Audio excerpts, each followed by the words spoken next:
Hello dear friend, welcome back to my channel. आज हम लोग बात करेंगे गेट के एक अनदर क्वेश्चंस जो कि प्रिज्मेटिक बार से रिलेटेड है। इस तरह का क्वेश्चंस का कॉन्सेप्ट समझना बहुत ज़रूरी है, क्योंकि आपको ये जो कॉन्सेप्ट जो है कि आपको टॉर्सन में भी मिलेगा। इस सेक्शन में आपको जो है कि टॉर्क लगा दिया जाएगा, जहाँ पे आपको फोर्स लग रहा है वहाँ पे आपको टॉर्क लगा दिया जाएगा, और जो है कि आपको वहाँ पे रिएक्शंस फाइंड करने बोला जा सकता है। ठीक है, तो इस तरह का क्वेश्चंस को आप यहाँ पे समझिए, क्योंकि समझना बहुत ज़रूरी है। अगर आप गेट प्रिपरेशन कर रहे हैं, एसएससी जेई कर रहे हैं, तो आपको ये कॉन्सेप्ट समझना बहुत ज़रूरी है। तो हम लोग समझते हैं। A prismatic bar A B is fixed at A and B will be rigid support and subjective to axial force P, है ना। रिजिड बार है जो कि आपको सपोर्ट किया हुआ ए एंड बी पी, और अप्लाइड एट सी, पी पे जो है कि पी लोड जो है कि आपको सी सेक्शन पे जो है कि आपको लोड लग रहा है, एज शोन इन फिगर।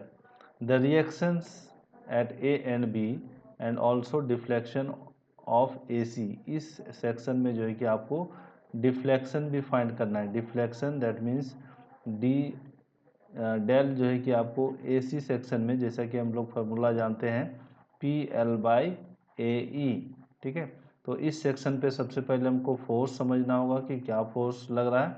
तो उसके लिए आपको जो है कि फोर्स को जो है कि आपको किसी एक डायरेक्शन में जो है कि आपको रिएक्शंस को एज्यूम कर लेना होगा सेम डायरेक्शन में। ठीक है, जैसे आपका ये बी सेक्शन है तो ये आर बी हो जाएगा और ये आर ए हो जाएगा। ठीक है, अगर आर ए अगर नेगेटिव वैल्यू आ जाएगा तो आपको समझ लेना है कि जो मैंने जो एज्यूम किया है डायरेक्शन, वो मेरा ऑपोजिट नेचर का होगा। ठीक है, बाद में हम लोग उसको चेंज कर लेंगे। ठीक है, तो इस तरह का क्वेश्चंस को सॉल्व करने के लिए सबसे पहले sum of horizontal force is equal to zero, यहाँ से एक इक्वेशन लेंगे। और दूसरा इक्वेशन कहाँ से आएगा? डिफ्लेक्शन का, जिसको हम लोग deflection in A C plus deflection in C B is equal to zero. दूसरा इक्वेशन यहाँ से, और आर ए और आर बी को हम लोग फाइंड करेंगे। तो सबसे पहले हम लोग आर ए और आर बी को हम लोग यहाँ पे फ्री बॉडी डायग्राम और हम लोग जो है कि हम लोग फोर्स डायग्राम हम लोग यहाँ समझते हैं। यहाँ पे जो है कि मेरा इस सेक्शन में आपको ये जो मेरा सी सेक्शन है, यहाँ पे कितना फोर्स लग रहा है इस सेक्शन में, ये आपको जो है कि आर ए मैग्नीट्यूड का जो है कि आपका पॉजिटिव नेचर का आपको जो है कि यहाँ से यहाँ तक, फिर यहाँ पे जो है कि पी फोर्स का नेगेटिव डायरेक्शन, और यहाँ पे जो है कि आपका ये आपको जो है कि बी से सी से बी सेक्शन में जो है कि आपका ये हो गया। ठीक है, ये फोर्स का मैग्नीट्यूड का डायरेक्शन में डायग्राम मैंने बताया।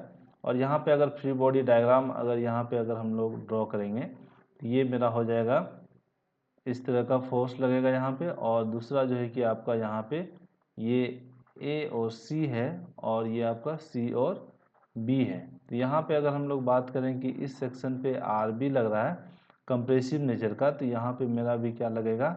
आर बी लगेगा। ठीक है, तो अगर हम लोग यहाँ पे इस सेक्शन पे अगर हम लोग इसका जो है कि निकालना चाहें, ये जो मेरा आर ए का जो वैल्यू है, तो हम लोग यहाँ से लिख जैसा कि हम लोग इस इक्वेशन में देखें, हम लोग क्या देखें, यहाँ पे अगर हम लिखें P A plus P B is equal to P, है ना, ये इक्वेशन वन।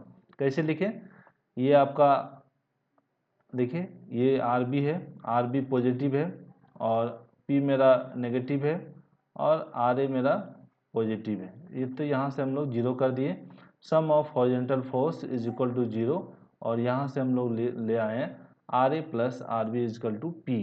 तो यहाँ से अगर हम लोग को आर ए फाइंड करना है तो हम लोग यहाँ से लिख सकते हैं, क्या लिख सकते हैं, देख लीजिए यहाँ पे, इसको मैं आर ए ही लिख रहा हूँ, ये अब मेरा आर ए है। और आर बी अगर हम लोग यहाँ से फाइंड करना चाहें, आर बी कोई एक आपको फाइंड कीजिए, तो लिख सकते हैं, क्या लिख सकते हैं आर बी के बदले में? P minus R A. ठीक है, P minus R A, R B की जगह हम लोग क्या लिख सकते हैं? P minus R A. लेकिन आर बी मेरा कैसा है? कंप्रेसिव नेचर का है, तो हम लोग यहाँ पे आर ए माइनस पी हम लोग लिख सकते हैं। आप यहाँ पे देख सकते हैं आर बी का नेचर कैसा है? कंप्रेसिव नेचर का है। तो जो आर बी का वैल्यू आएगा मेरा कितना होगा? R A minus P. क्योंकि आपको यहाँ पे डिफ्लेक्शन में अभी ज़रूरत पड़ेगा, वो समझना बहुत ज़रूरी है। तो फिर हम लोग यहाँ पे डिफ्लेक्शन का वैल्यू पे हम लोग क्या पुट करेंगे, PL/AE in AC section plus PL/AE in CB section is equal to 0। अब यहाँ पे जितना फोर्स है जो मैंने यहाँ पे कैलकुलेट किया ये आपको पुट कर लीजिए। RA, L कितना है मेरा, A है, AC का डिस्टेंस लेंथ कितना है, A है, और AE को आप AE रख लीजिए, प्लस BC पे आप जो मेरा फोर्स है मेरा कितना है, RA माइनस P, इसको आप लिख लीजिए RA माइनस P, और लेंथ कितना है CB का, ये आपका B है, और यहाँ से AE जो है कि आपका, ठीक है, ये AE को अगर आप कॉमन लेके इधर कर दीजिएगा तो आपका क्या हो जाएगा, 0 हो जाएगा, ठीक है।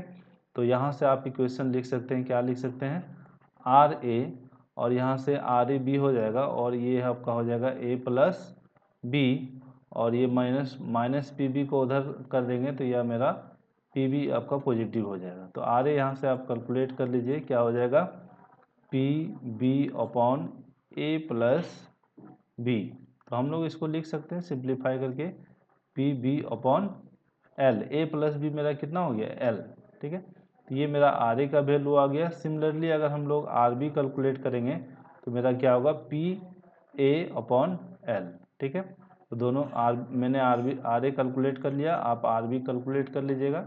और फिर यहाँ से जो है कि आप डिफ्लेक्शन जैसे पूछा गया है, डिफ्लेक्शन ऑफ AC सेक्शन, इस सेक्शन में आपको डिफ्लेक्शन फाइंड करना है। तो यहाँ पे जो मेरा P है, तो यहाँ पे P को हम लोग RA पुट करेंगे, L के जगह पे A पुट करेंगे, और ये मेरा AE हो गया। और सिमिलरली RA का जो वैल्यू मेरा आया है, RA का वैल्यू जो आया है उसको हम लोग यहाँ पे पुट कर लेंगे। तो देखिए RA जब फाइंड किए हैं तो अपोजिट लेंथ लिया है ना, ठीक है। जब RA फाइंड किए हैं तो अपोजिट लेंथ का यहाँ पे लिया है, ठीक है। आपको ये टॉर्सन में भी मिलेगा। तो यहाँ से हम लोग फाइंड कर लेंगे। तो ये क्या हो गया, PB/L A, और ये आपका AE, ठीक है। तो यहाँ से मेरा ये डिफ्लेक्शन आ गया, ठीक है। तो डिफ्लेक्शन इन AC मेरा क्या आ गया, डिफ्लेक्शन इन AC क्या हो गया, PAB/AEL,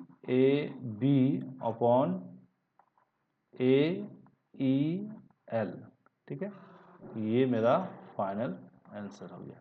तो ये मैंने डिफ्लेक्शन भी फाइंड कर लिया और रिएक्शन भी मैंने फाइंड कर लिया, reaction at A and B।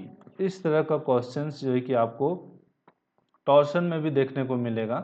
तो यहाँ पे आपको जो है कि जैसे मैंने यहाँ पे फोर्स का डायग्राम मैंने ड्रॉ किया, ये RA पॉजिटिव है और ये RA आपका नेगेटिव है, RB है ना।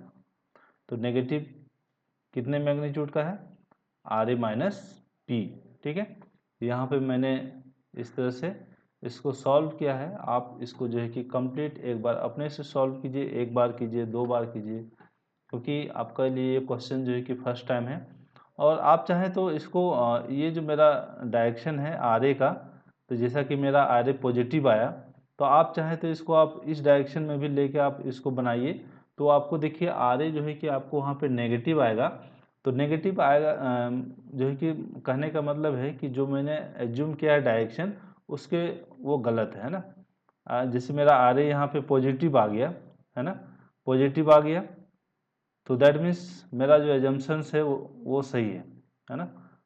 तो इस तरह से आप समझ सकते हैं कि मेरा जो एजम्पशंस है, इनिशियली आप किसी भी एक डायरेक्शन में ही सिलेक्ट करना है। जैसे मैंने RB को इस डायरेक्शन में लिया है, तो RA को भी इसी डायरेक्शन में लिया है, सेम डायरेक्शन में लेना है, तभी आपको जो है कि करेक्ट आंसर आएगा, नहीं तो फिर अदरवाइज ये रॉन्ग आंसर आ जाएगा, ठीक है। तो इस तरह का जो है कि आपको क्वेश्चंस बनाना है, नया नया क्वेश्चंस को अटैम्प्ट लेना है। और मैं अभी अगला चैप्टर जो है कि स्ट्रेंथ ऑफ मटेरियल में आपको शेयर फोर्स, बेंडिंग मोमेंट, फिर टॉर्शन, ये मैं वन बाय वन स्टार्ट करूँगा। तो आप मेरे चैनल को सब्सक्राइब कर लीजिए, शेयर कर लीजिए। Thank you for watching.